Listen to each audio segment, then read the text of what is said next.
Sorry, Jen, go ahead.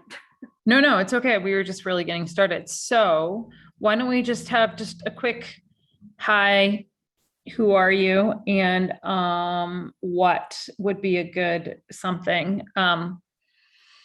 Yeah, just hi and who you are. I was trying to think of a quick icebreaker, but one small victory that you had this week. We're just gonna do a quick little icebreaker. I'll start. I'm Jen Kretzer from the Wild Center, coming to you live from Glasgow, prepping for COP26. And I would say that my small victory this week was getting my badge and figuring out the COVID test system for this global event. And that's my victory. And I'll just popcorn around. So I'll go to Frank next. Funny, you came to me so fast. So the Frank Niepold Climate Program Office education lead, and small victory is, I think, the U.S. Global Change Research Program for the next 10 years is going to use the word empower in its vision. I know it sounds weird and it's small, but it means something, because I mean, I was giving tons of blowback on that word in the Action for Climate Empowerment or National Climate Empowerment Strategies. And then the U.S. Global Change Research Program uses it in their vision. And I'm like, okay. It's little stuff that matters. Oh, I got to choose somebody? Oh, let's go to Gina, who's about to fly. To join Jen. Did you say Gina? I said Gina. Okay, sorry, it like cut out for a second. Very weird. Anyway, hi. I am Gina. I am the relatively new clean coordinator. Relatively new being about 2 months now. A small victory. I have to admit, it's very concerning how hard it is to think of one right now. I would say a small victory is that I have been working on a communication plan for Clean and COP, and I feel like I finally was successful in pulling that all together this morning. So yes, that's the one. And I'm gonna popcorn it over to Colleen. Hi, good morning / afternoon / evening, everybody. I'm the Energy Education Director for the nonprofit Renewable Energy Alaska Project. I threw a link in there. I think most of you know me, but if you haven't checked out our website before, that's us. And a small victory this week is I finally submitted the curriculum that we completely rewrote and updated. And I submitted that to the Clean this week. So hopefully get that on there. We'll see how that goes under the review process, but I'll take that. And yeah, here on Upper Cook and Denina lands outside Wasilla. And I'll send it over to Jim. Hi, thanks. Jim Callahan, climatechangeeducation.org. Small victory would be one always going on of, one is just getting the students signed up for things with COVID and in connection, but I think it's a combination of COVID and that so much in education is set up to keep students passive, that they're not really expected to have anything important to say. They're to learn and to be passive. And so they're just kind of always working on that and making small steps toward when they have something to say, let's let them get to say something and not be afraid of what, that someone's going to come step on them in some big, terrible way. So anyway, that's it. Thanks. Tamara. Hi, was there a particular question or should I just give any kind of update? Yes, it's your like sort of your name and who you are, and then one small victory that you've had this week. Oh, okay.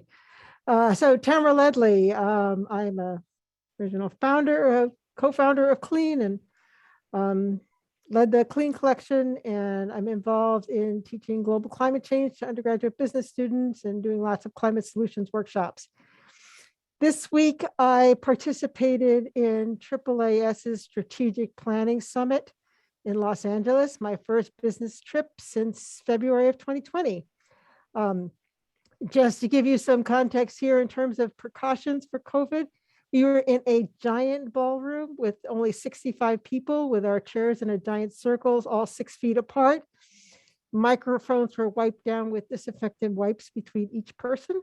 And since we were so far away from the slides, they gave us a book that had the slides, so we didn't have to get up. But anyway, it was a very interactive activity looking at the history of where the impact that AAAS has and where we would like to see AAAS have an impact in the future. Significant representation of climate change, significant representation of education. So that was a big victory from my point of view, because usually I find myself in the minority in those areas. So I will leave it at that. It's actually the first of 3 steps in their strategic planning process. But it was a Thanks. 2.5-day meeting. Thanks, Tamara. Can you choose somebody else to pop in? Okay, I don't know who went before, so I will choose Frank Diepold. He already went. He already went. Deborah Friedman. Hi, very illustrious group. My name's Deb Freeman. I am a science editor. I was creating a clean, energy sustainable toy for kids, which just had to shove off the burner. So unfortunately, small victory this week is maintenance. I'm participating in this meeting and meeting you all till I can push it forward. And my kids are still interested in it and have robotics teachers and biology teachers who have pieces of it. So there's still hope, but it's on pause. That wasn't just a happy win, but I love the concept of the question. And I guess who hasn't gone yet? Eric. Raise your hand if Cavill? you haven't gone, just to make it easy for Deborah. I Wendy see. and Eric haven't gone yet. And I don't think Katie has either. Okay, Eric, I saw you first. So Thanks, popcorn. Taken with butter. Eric Cavill from the Community Resources for Science, located in the Bay Area of California. I do environmental and climate change professional development, mainly for teachers, but have a long history of doing student programming as well. Small victory, actually bigger than small. I finished the script for the COP26 video that I'm working on with the digital storyteller team. So totally psyched about that. I'm dropping it, I think I dropped it in chat. And I'm doing the final shooting today. So I don't know if you want to see my messy house, but over there is the home studio behind my water bottle and behind that stack of books. It's hard to tell what's going on there, but shooting at home, and had a good chance to do a video with some students at a high school locally. And I will popcorn it over to Wendy. Hi, everybody. Thanks, Eric. Good luck with the video shoot. Wendy Abshire. I'm the director of the American Meteorological Society's education program. We're a K-13 program focusing mostly on teacher professional development in weather, water, and climate sciences. And a small victory this week was a month-long effort to redo my 22 budget and get it submitted, and all that implied, which was a tremendous amount of work on behalf of my team. And we got that resubmitted. And on the personal front, got my flu shot yesterday, got my COVID booster shot scheduled for when I get back from my next trip. And I'm all set with my clear pass and wristbands and everything I got to do to attend the National Science Teachers Association regional meeting in Portland, Oregon, starting tomorrow. So I'm not going to Glasgow, but I am making a trip and doing all the COVID hurdles again. So feeling as ready as one can be, feeling good about it. Let's see. So Katie, you didn't go, and someone came and went. Someone was trying to, so anyway, let's see what happens there. You go, Katie, and maybe they'll come back. Yeah, maybe they'll come back. Thanks, Wendy. I'm Katie Boyd. I'm the Clean Program Manager and otherwise work at Ceres Education and Outreach. I'm based here in Boulder, Colorado area, which is the traditional homelands of the Cheyenne, Arapaho, and Ute. And for my small victory this week, I haven't submitted it yet. I want to give it one more quick read through, but I had a paper accepted for publication last week, and I went through all the proofs yesterday and think it's pretty well ready to go. So I'm pretty excited about that. It's exciting, Katie. Congratulations. Thanks everybody for taking just a moment to introduce themselves. I guess we're going to start with announcements first, and we have on the schedule today an informal conversation focusing on COP, which yeah, so any announcements?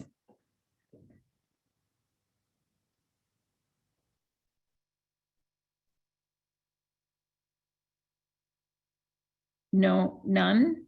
I have an announcement. I have Okay, Katie. the Clean Webinar series is still happening, and I will try to announce it again next week as well. But Gina is, oh, I just sent that in the wrong spot. Let me put the link to the webinars again. And then Gina's doing as a series education outreach webinar that on November 9th, and she's going to call in from COP for us, which we're pretty excited about. So I'll put the link to that in the chat as well. So we have a few educational webinars coming up. The webinar series from Clean is much more PD focused for educators. And then the one with Gina from Series Eno is kind of open to everyone. And we have Max Boykoff, if anyone's familiar with him and his climate communication work, is going to be hosting that with Gina. So, Gina got the link before me. Thank you. Great, thanks, Katie. Other announcements?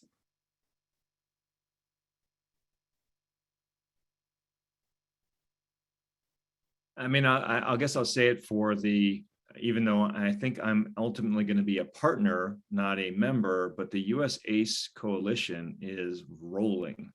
Yeah, we are rolling. I am I'm watching. It's a thing to behold. And when this group of people get rolling, woo, baby.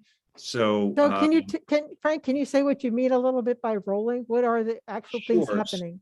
So what's happening is the US ACE coalition as an idea formed a while ago, but it's now formally actually starting. Yeah, I signed up for it, but then I don't, what is it that? What's rolling is the Yeah. COP26 piece. So I put a link in the in there. Maybe I did on COP26. Specifically, the COP26 piece is what I'm referring to, not just the coalition, but actually the COP26 piece.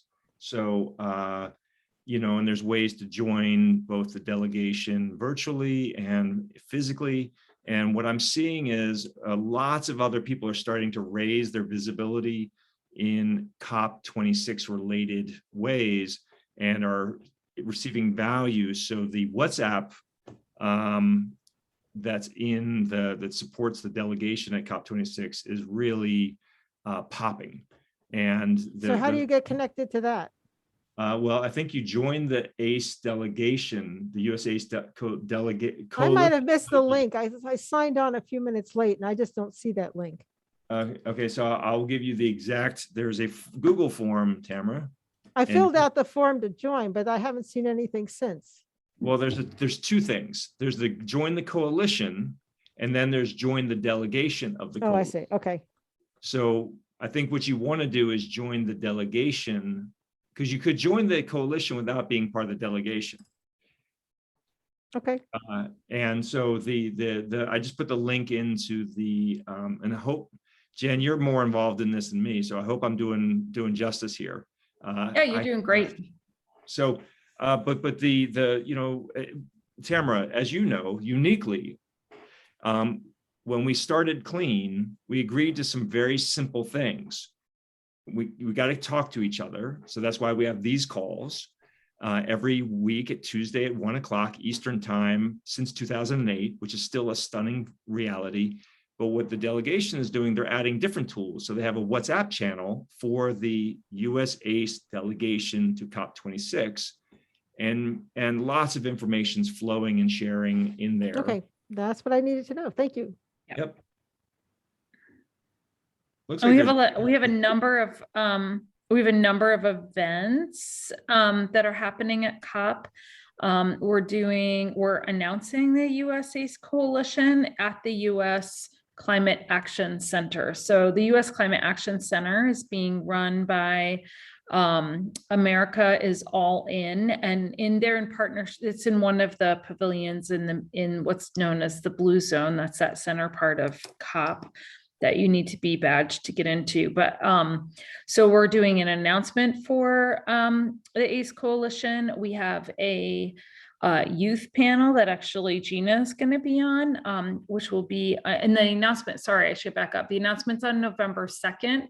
We have a youth panel on November 6th well, that one you might actually you could tune into because it'll be like at 1 p.m. that Saturday, Eastern time. So it's like a little bit more reasonable to like tune into some of this. And then the last one is recommendations from our BIPOC climate justice event and community that formed last April 8th when we did that big event. So those are 3. And then there's additional ones where there are ACE coalition members like myself or Deb Morrison or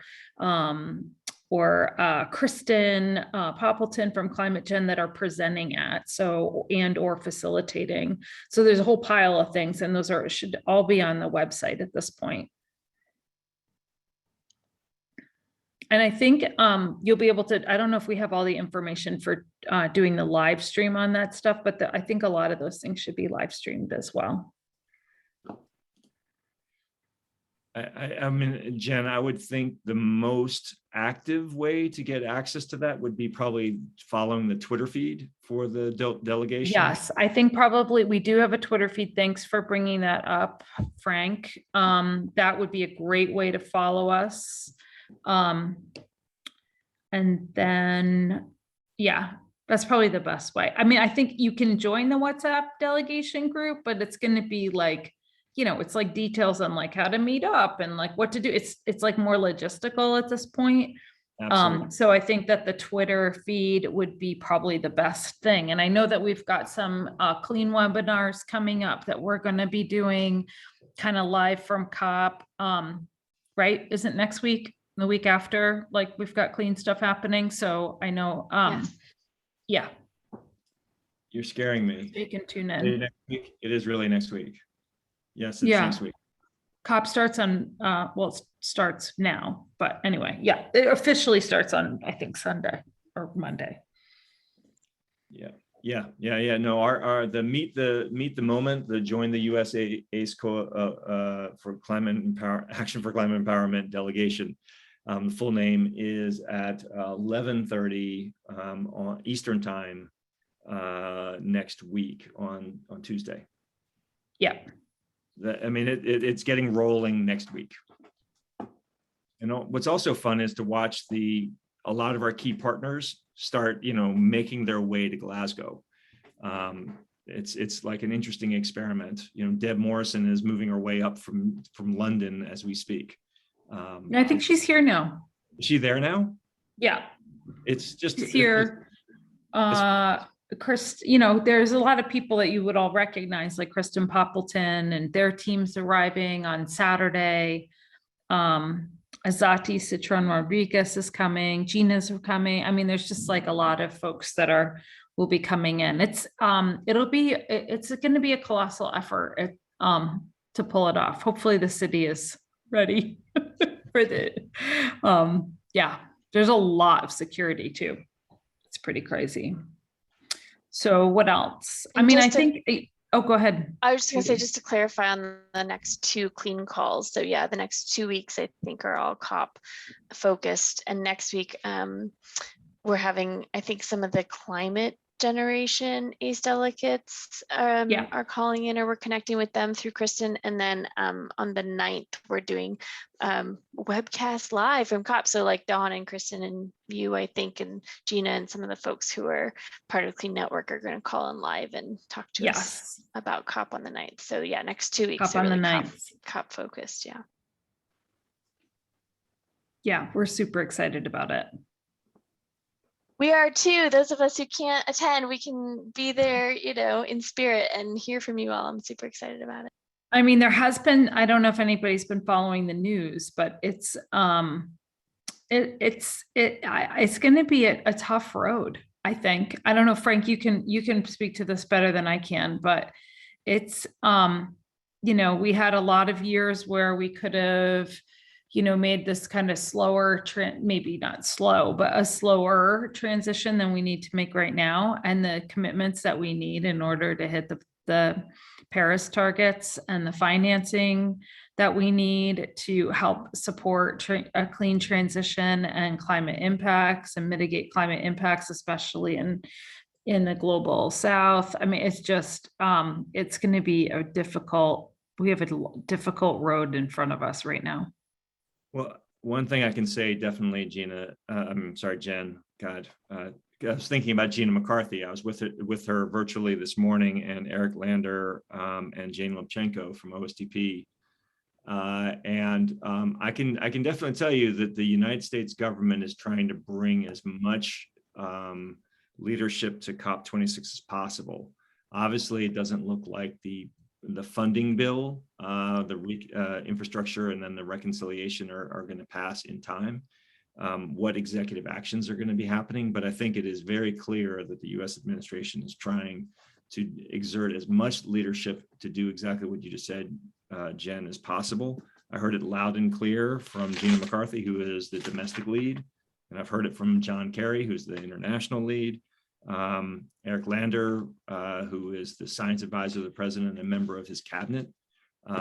So, I mean, and you should see those who are going to be at COP, a very large, the highest level delegation the US government ever sent to a COP, including COP21. So Michael Regan from EPA, just the list down an all-star leadership crew. But, how that's going to play against other countries, where they are, what they're doing, it's going to be a very tough COP. I can definitely see that.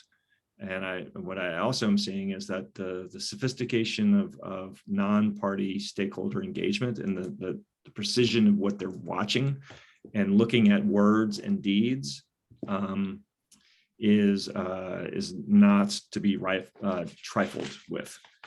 So it's going to be a very participating and listening to people who are watching this in real time is going to be really important, because like Jen, you were at the TED event where the CEO of Shell was on a stage and got a very harsh set of questions. And, so he got confronted by a youth activist, and she really took him to town. I'm gonna see if I can find that clip and put it in the chat. If you have not seen it, it's worth a watch for sure. Yep. So it's the this is not going to be a kumbaya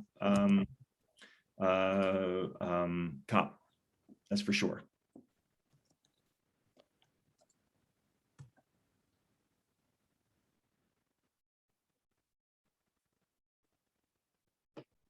Yeah, sorry, I'm just pulling up that so you can have a look. This is the unedited version. There's quite if you Google it, there are quite a number of press articles and stuff about this intervention, confrontation. I don't know what you want to call it, but it's definitely like it's worth watching and thinking about. Like I'm still processing it, and I was in the room And just watching this young woman and how,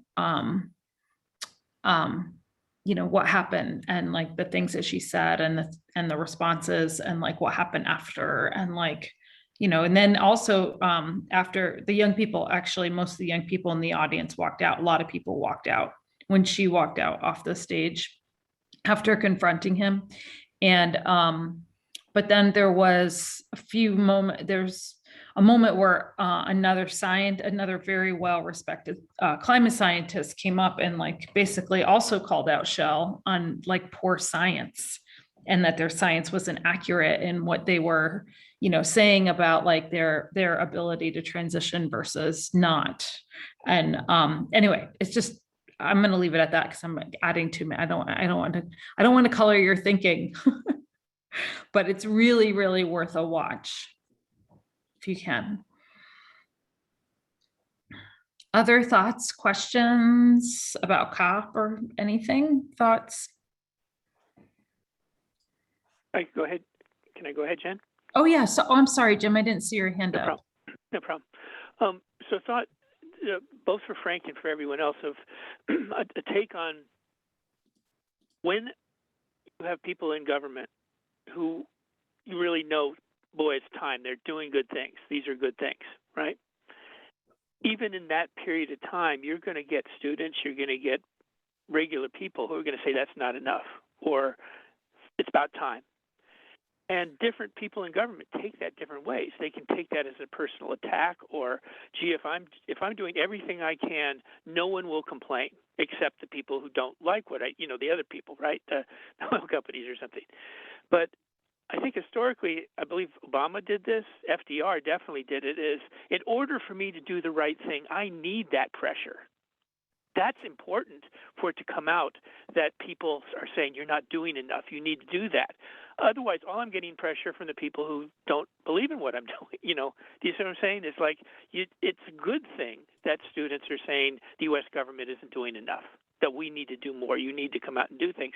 That gives breathing room to the people in the federal government who are trying to do good things. Look, we're responding to public pressure. We're doing this. We have to do these things. I mean, the U.S. got out of Vietnam. If everybody was saying, "Oh yeah, you're just doing fine, take your time," we would still be in Vietnam, right? Just give me the thing on that. So I mean, maybe to turn that into a little bit of a question is, how does that feel in the government? Do people are there people who kind of see it different ways, Frank? Well, I mean, Jim, let's all also remember that there are 5 youth sitting in front of the White House under a hunger strike right now. And so the pressure is on and it's continuing to get on. And I don't think it's going to be let off anytime soon in one way or another, regardless of whether it's a friendly leader saying, positive things or somebody who's hostile. That pressure is holding. And I think that it's fair to assume that it's going to continue to mount as opposed to release. Words, as Greta Thunberg said in her talk recently, blah, blah, blah, right? These are a lot of words. You can call it net zero, you can call it this, you can call it that. But I mean, at the end of the day, NOAA's got an observatory and looking at the Mauna Loa data and, greenhouse gases are still rising. You can say all the claims and pledges and all that stuff, but if those numbers don't start flattening and if not come down, it's still just all words. And that's the sense I'm getting from leaders who are digging into annual reports and financing plans and looking at fossil fuel infrastructure versus, it's rough. And people are watching very carefully. So, I think and I think I'm not making editorializing about whether that should do that. I'm just saying that is what they are doing. And so, Jim, I think it's fair to say that it's almost in the philosophy of education, right? We don't tell students what to do. We just give them knowledge and skills and they make the action of what they choose to do with that. That's why it's education, not propaganda.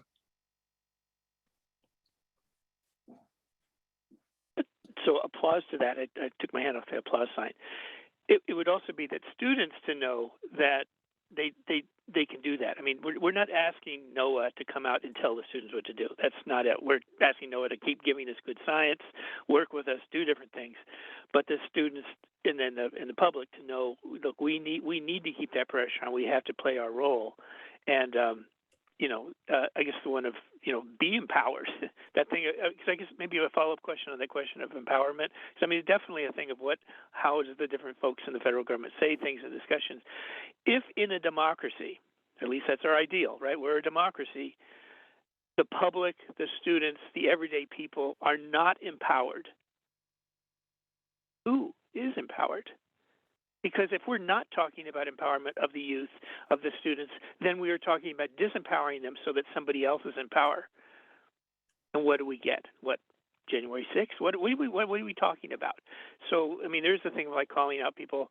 If you're having trouble with that word empowerment, it kind of says a lot about what you think is the right status quo. So, but we're not asking the federal government or NOAA to come and say, well, here's what you should put on your picket sign. I mean, that's, come on, that's, we understand there are different roles to be played with people, and we respect that.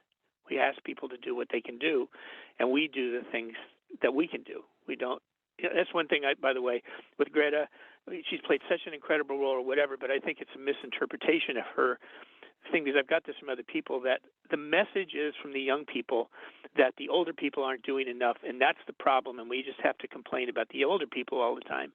Well, if the younger people aren't doing anything, how long is that going to last? They're going to be 16 to 22 pretty soon. Now they're going to be the problem. I mean, I think of everybody's got to play their role and work with others to do it. Everybody has to play their role.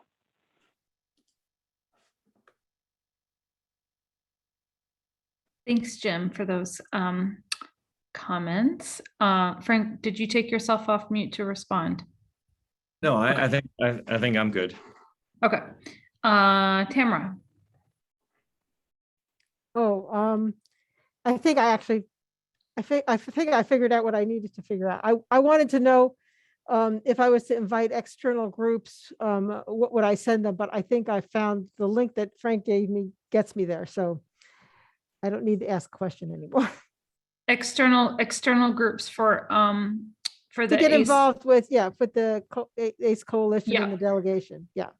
I figured it out while I was waiting, so I can put my hand out. Great. Thank you for outreaching for us. I hope everybody here joins. Other thoughts? COP or non-COP related? We don't have to spend the whole time talking about COP, but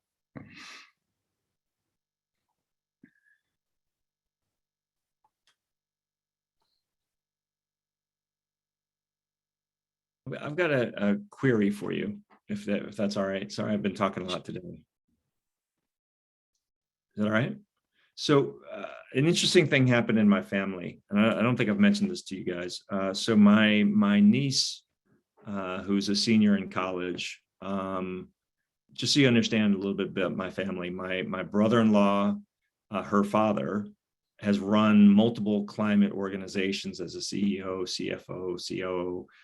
So she's lived in climate. You know who I am.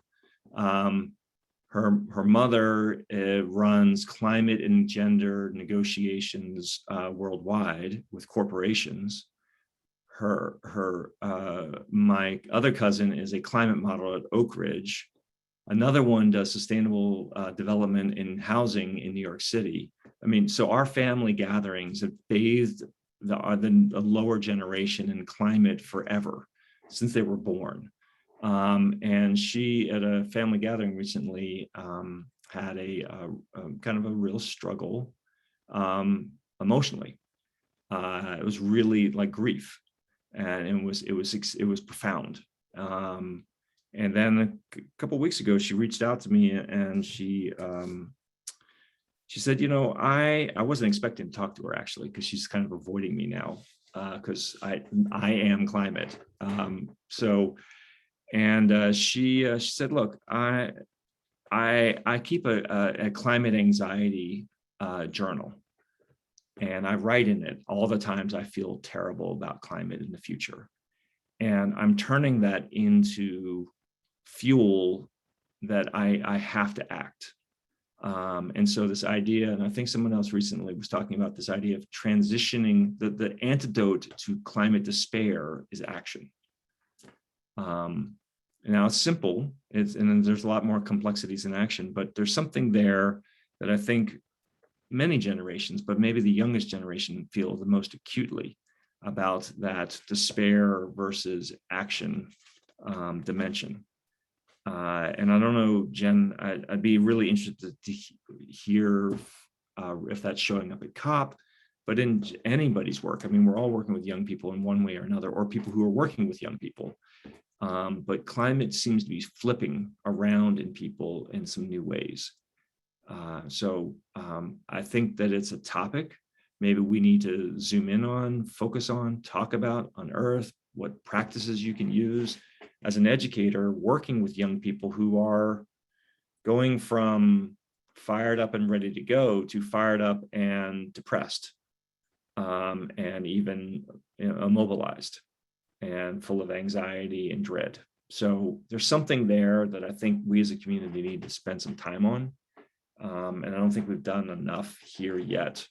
But for her, she's changing that anxiety into the fuel of what's going to get her to do big, bold action that she can work on. But that's just, where she is now. Not everybody's going to make that corner.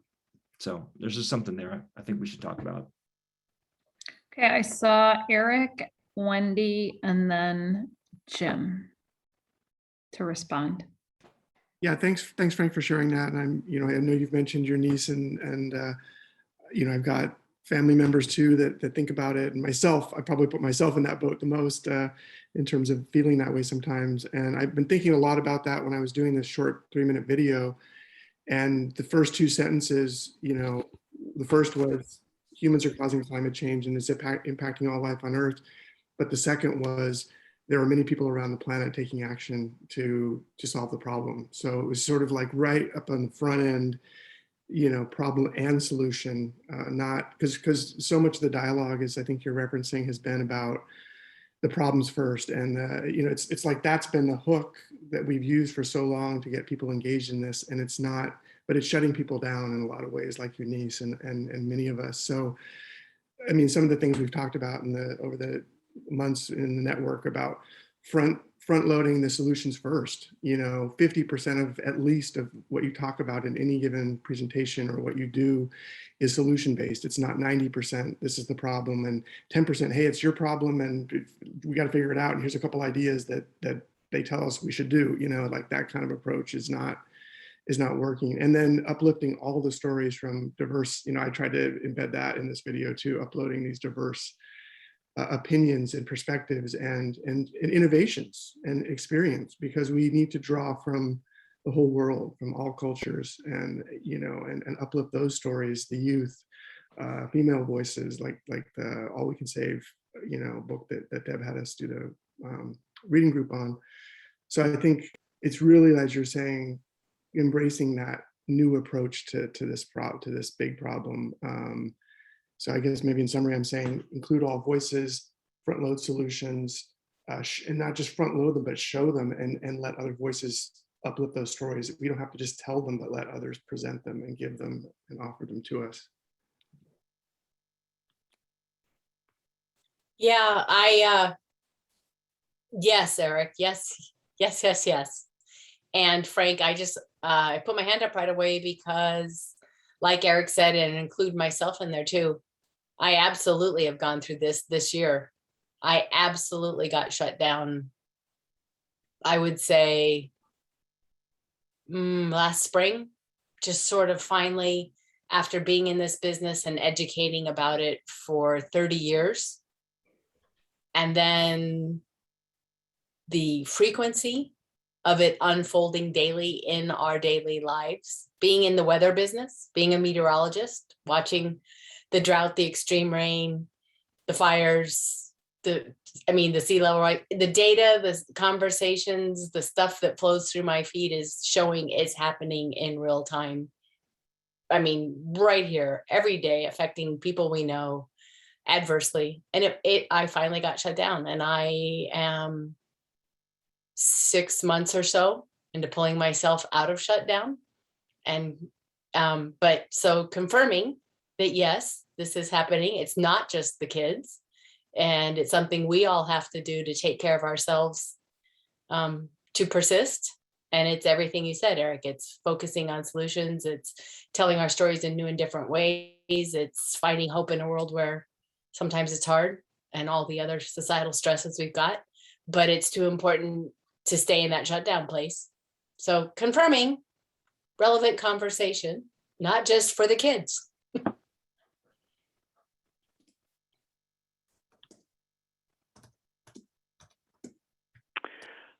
I would Go ahead, say, Jim. yeah, first I would say what I'm not going to say. I'm not going to say there's easy solutions to this. There's a little magic bullet and it all goes away. I'm also going to say that I'm going to just say nobody doesn't have our bad days. I mean, even the people who, nobody doesn't sometimes get really bummed out. But how do you do it, and how do you get around it, and how do you keep on? Just thoughts. Just thoughts on stuff of, Frank, I would think your family there's not something wrong with it. Your family, this is something, no, but I mean, this happens a lot, that younger people will come up in a family where people are very dedicated to a cause and do different things. And then realize, but to be clear, it was not enough. Now, it's not enough in that you could have a family of 1,000 people and that won't solve climate change. I mean, there's only so much any one family can do. But a younger person is going to come and say, it wasn't enough, so I'm going to approach it from a different angle. I may not come at it as an educator or a government person. I may come at it from another perspective. And that's not wrong, because that's not what we've been teaching all this along, that all we need is educators and all we need is federal government science. We need all kinds of action in all kinds of different ways to do this. So, I mean, that seems a pretty healthy reaction to a very healthy family, a family that should be proud of what they're doing. And I think years from now, your niece will probably be more in I'm proud of what my family did. It did things. And I'm also proud of what I've done to go beyond what my family tends to do, areas do. The other one would be this thing of, maybe it's returning to a point, but it's a really big deal of, on the good side, I mean, we have the major players in climate and energy. I would put on the bad side. The most money and the power are people who just are doing really, really bad things and really organized in terms of like corporations that do stuff. On the good side are things like NOAA and NASA. Okay, they're overwhelmingly doing good things, but recognizing the role of NOAA and NASA is there's a certain role that it must play, and you can't ask it to step out of that role. Otherwise, it stops playing that role. Like objective science, research, supporting education, but not going in. It's not a political organization.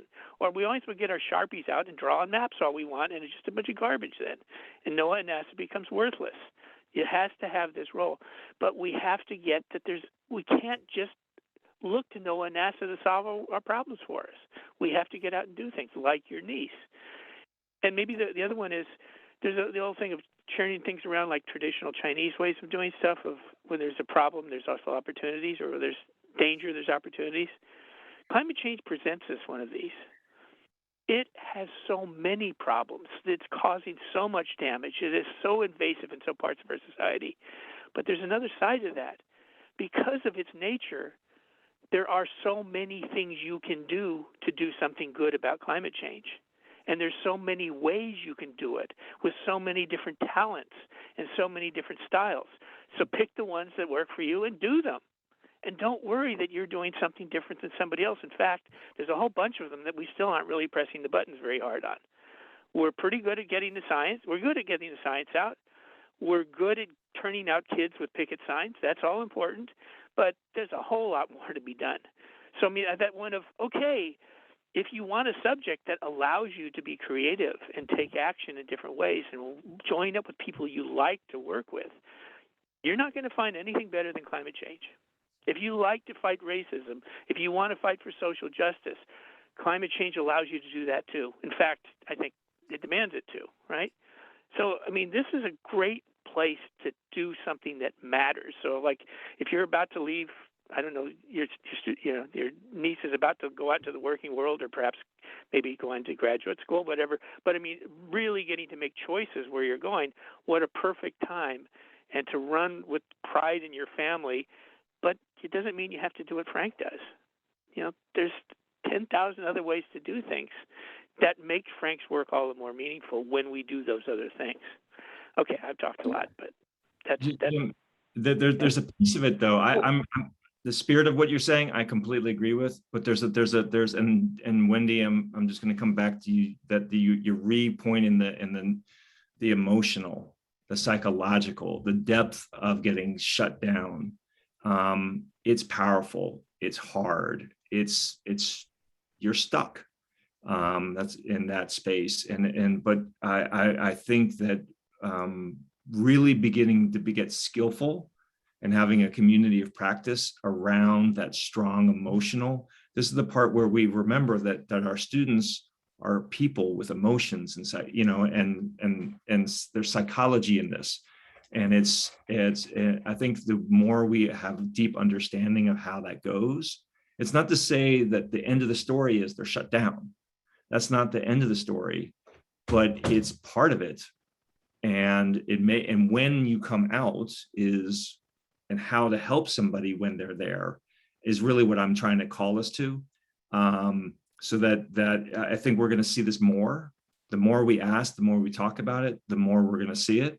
Because it's probably happening. Wendy, I didn't know that was happening for you. And so it's probably— Remember those weeks that went by where I was real quiet on a bunch of calls? Yeah. I was doing all I could do to be here. Sorry, I'm just in there because Colleen's had her hand up and I want to make sure that we make space for everybody. Go ahead, Colleen. No, it's okay. Just making sure.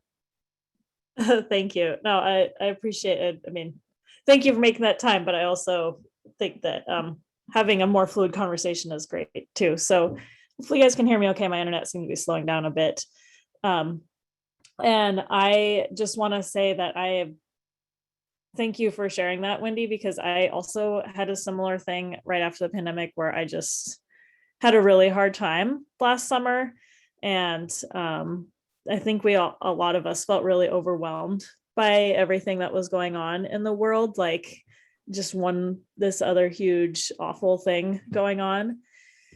But I want to add on to also the solutionary thinking too.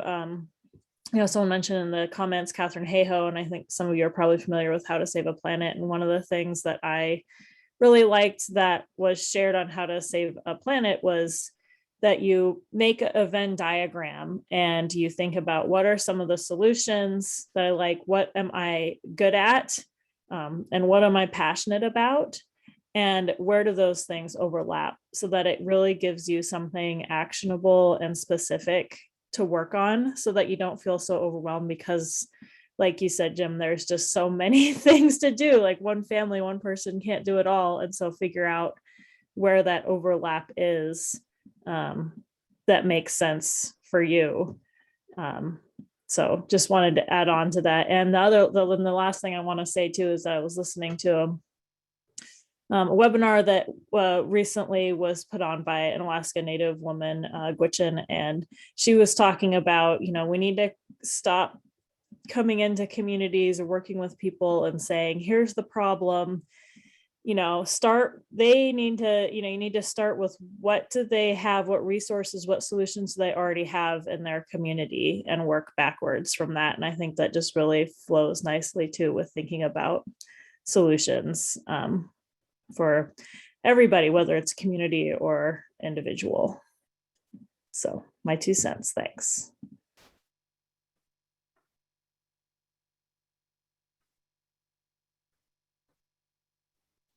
Hold on just a second, Tamara. I just dropped in the chat. I think that's what you were referencing, Colleen, from All We Can Save, the Venn diagram. If you take a look at that. I haven't gone all the way through All We Can Save yet, but the How to Save a Planet, their podcast talks about it a couple of times Yeah. too. And I Yeah. know Anyway, Dr. just it's worth your time spending some time with that. Tamara. Okay, this is just a feel good on, event, something that happened just now. So most of you know I ran many climate solutions workshops over the past year using the En-ROADS decision support model. I did one for ESIP in August for teachers. And I just got an email about 2 minutes ago from a teacher that I presented this to. And this was an open-ended thing. There was no follow-up with the teachers. And he thanked me for the presentation and that I provided tools for him to now he's going to use it with his 6th grade students. So this is just, I wanted to provide a feel-good moment in the midst of all of this. I know everybody is really overwhelmed and frustrated and worried. And so I thought I would just share a nice moment of a teacher reaching back to me to thank me for what I was doing. Those moments are the best, and whether it's students or teachers or whoever, when they reach back and just say, it made a difference. That thing you did, I'm moving it forward. So yay, Yeah. congratulations. Thanks. Yeah, thank you. I see your hand, Jim. I just want to see if there's any other comments from folks that haven't had a moment or wanted to share. We just have a few minutes left. If anybody else would like to comment on the conversation or anything.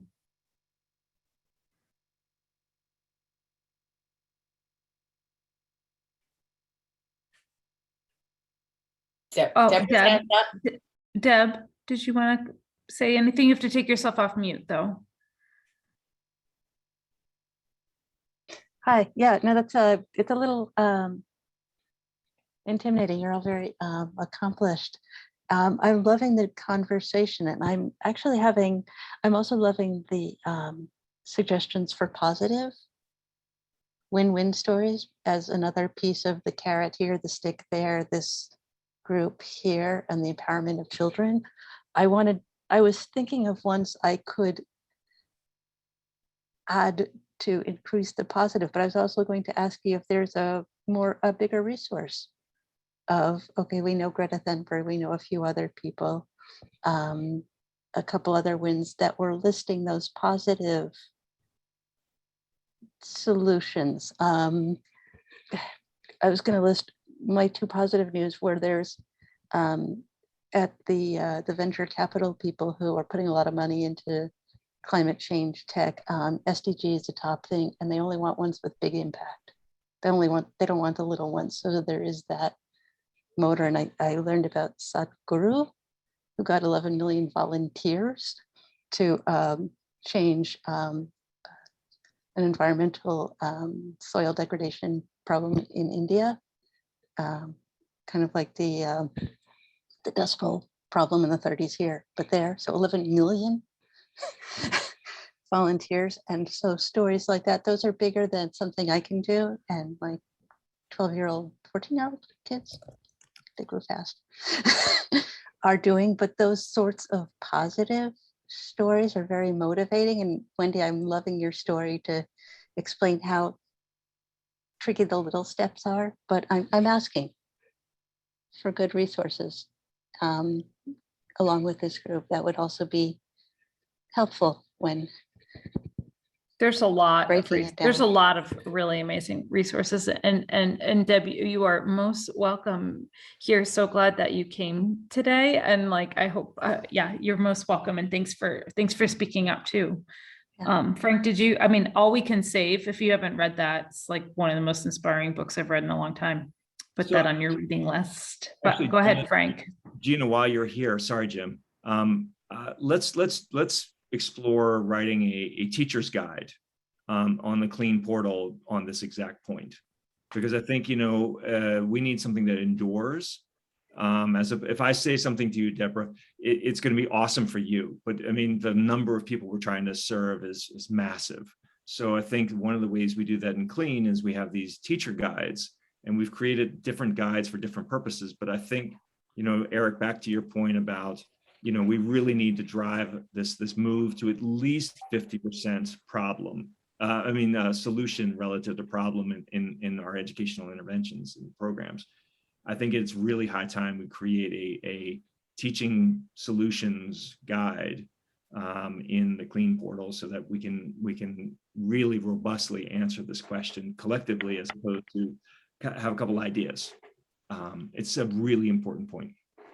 I see that Jim and then Eric, but we just have a couple minutes left. So so Jim, just, yeah, go ahead. And then I think Wendy too. So.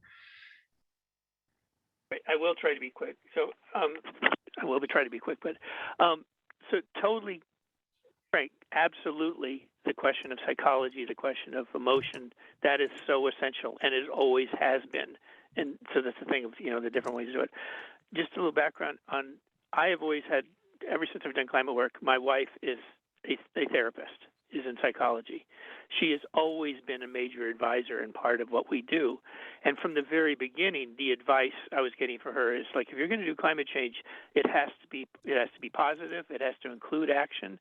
It has to have things that kids can do. If you just are telling them the science, you'll just be another and you won't do that. It is so valuable to have that. And my wife's work is with people who have been tortured in other countries, with children who have been under the most severe child abuse. And she also brings up people who like that. They don't want to just hear about other people in grief. They want, how do you get out of the grief? How do we get beyond it? And, you know, so there's a thing, again, no instant solutions, but I think we're all in agreement. This isn't just about science, language arts, and everything else. It has to deal with the emotional. It has to deal with the problems and how we do that. The last thing I would say is be yourself what you want others to be. Be yourself what you want to be where it goes is one way. Thank you. Great. Eric, go ahead. Yeah, and I dropped in chat, and we've talked a lot about Project Drawdown, but Deb, it's a great place to start. It doesn't necessarily have the case studies, I think, but from there, you could search out by sector, you know, solutions in each of those areas.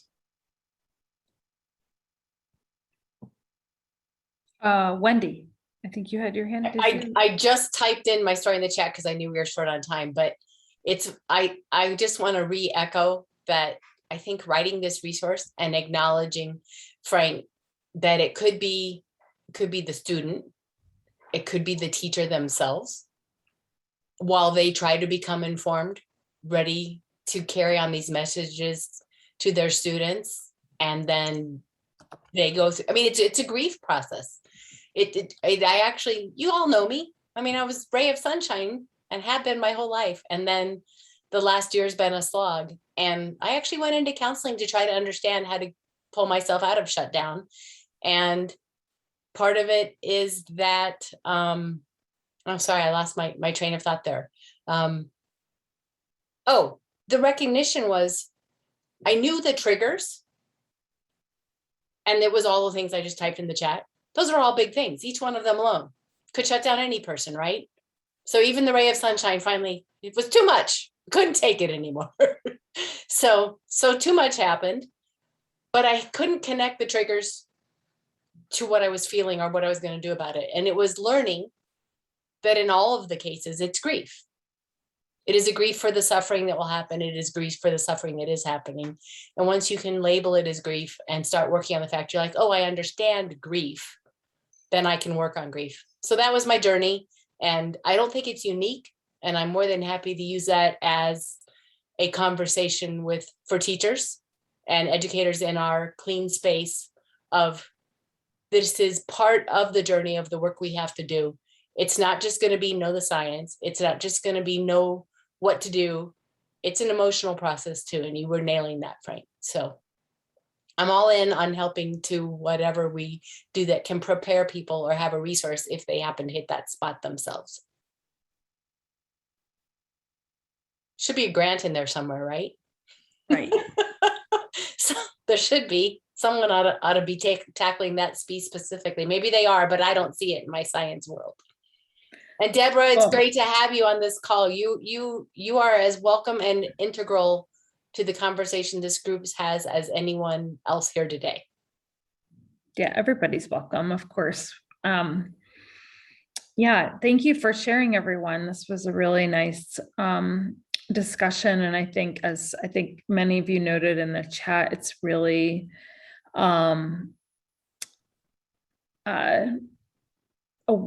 finding ways to talk about this more, or finding resources, or finding maybe it's a topic for one of the clean calls or a series, for clean. I know that I feel like the what is it? The Earth and Sky group out of NASA has some really great, they've had a couple speakers on this topic of climate anxiety and grief. It would be worth like looking back on they often have really great speakers. And I think that it's important because it's a support space, not only for us and the people that we work with, like young people, but it's also for each other, and like, because we're in it every day, and like the processing and our own process, I guess, is what I was thinking about. But anyway, we're a little bit past time. Thanks everybody for sticking with it, and be well. We'll be tuning back in again next week, live from Glasgow. I'll have all kinds say hi to Glasgow and the Royal Mile, and have a meat pie and some haggis, and oh, it's delicious. It's delicious. Give it a try. Okay, we'll think about it. Okay. All right, everybody. Well, oh, I just saw Betsy pop in. Betsy, we're just popping off. Oh, you're on mute.